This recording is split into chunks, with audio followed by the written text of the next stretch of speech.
ভগবতে বাসুদেবায় নমঃ। ওম নমো ভগবতে বাসুদেবায় নমঃ। ওম নমো ভগবতে বাসুদেবায় নমঃ। গীতার প্রথম অধ্যায় বিষাদ যুগ। এখানে আমার একটি প্রশ্ন সাধুগুরু বৈষ্ণবদের কাছে এবং যারা ভিডিও করেন তাদের কাছে আমি জানতে চাই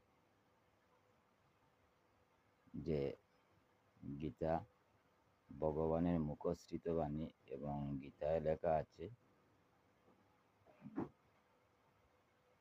700টি শ্লোক। এগুলাকে গীতার মুখশ্রিত বাণী বলা হয়, কিন্তু আমার প্রশ্ন এখানে যে 700 বাণী ভগবানের মুখশ্রিত বাণী, তবে প্রথম শ্লোকেই কি বলেছেন ধৃতরাষ্ট্র?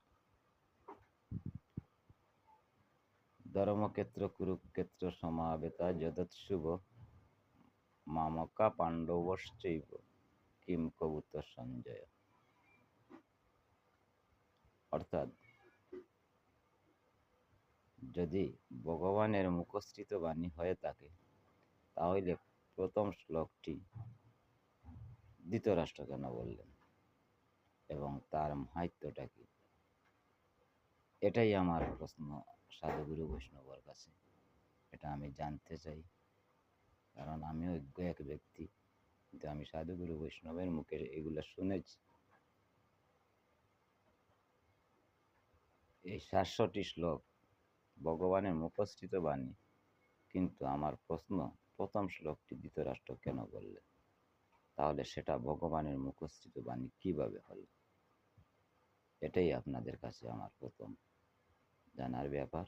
আপনারা যে জায়গার থেকে ভিডিওটা দেখবেন, আশা রাখি আমাকে কমেন্ট বক্সে আপনারা জানিয়ে যাবেন এর মাহাত্ম্যটা কি। এবং প্রথম শ্লোকে এই কুরুক্ষেত্রের যুদ্ধ নিয়ে এখানে